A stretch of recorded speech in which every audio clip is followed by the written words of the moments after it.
If you are a real estate investment owner, you are eventually going to sell a property. And when you do, you want to make sure that your property puts its best face forward. So today we're going to talk about 6 essential ways to improve the curb appeal of your investment property listing. And when you are getting ready to sell your property, there's multiple strategies that you can use to help your building be presented in the best possible light so that you get top dollar.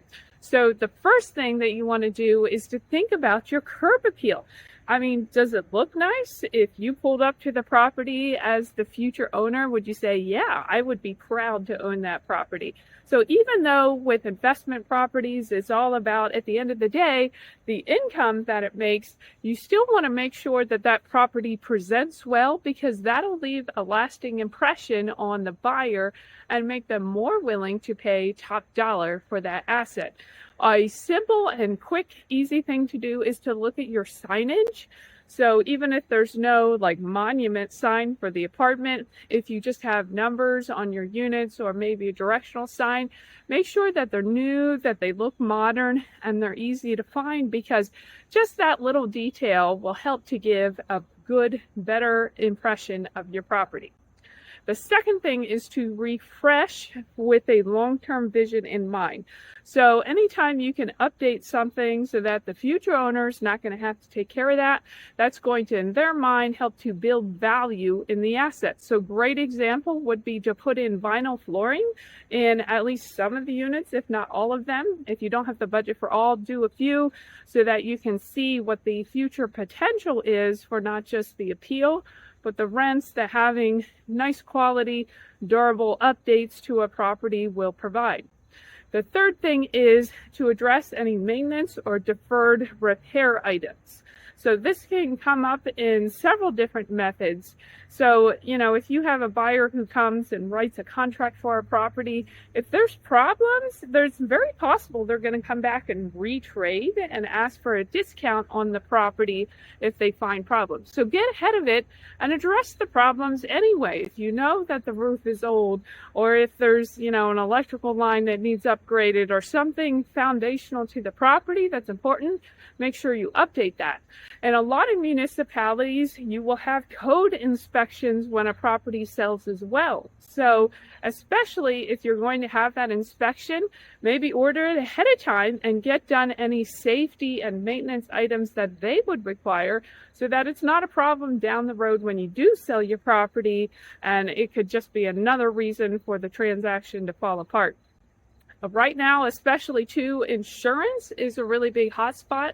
So anything that insurance providers are going to be looking for, like the roofs of the property, if there's safety related items, make sure all your smoke detectors are working, like all the things that insurance company are going to be looking for.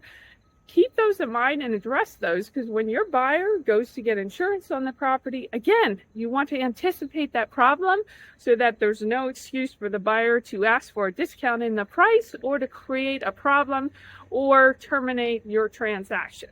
Okay. Number 4 is increase rents and decrease expenses. Sometimes that's the only thing that owners do, but it is a very important part, but obviously not the only part. So if you know you're going to be selling your building in like a year or so, get ahead of it and increase your rents as much as you think you can without doing a lot of turnover. Or maybe you do the turnover, you increase rents, maybe you're going to lose a few tenants, but you're going to improve those units so that when you get to resale, you got those higher rents that are going to bump your value. And then, of course, just audit your expenses and make sure any expenses that you have are the lowest that they could be reasonably, so that your future buyer coming in, is seeing the maximum NOI, and of course will pay you the maximum price for that NOI.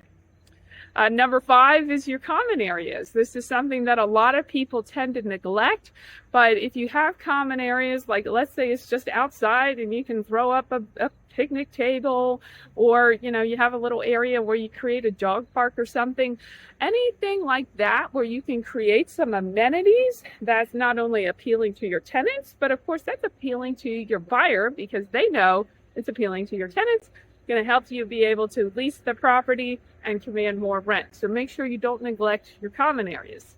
Number 6 is to prepare and gather all your documents and make sure that any leases that are month to month are renewed. So that's a very common problem. A lot of owners will just let people go month to month after the first initial year will end. And that's not something that you want to do, because when you go to sell, your buyer may be looking to get financing, and the first thing the bank wants to see is the commitment from the tenants that have nice long-term leases. So renew those leases and gather all your documents so that once you're under contract and your buyer comes and asks for all of these things, you can provide them right to the buyer without any problem.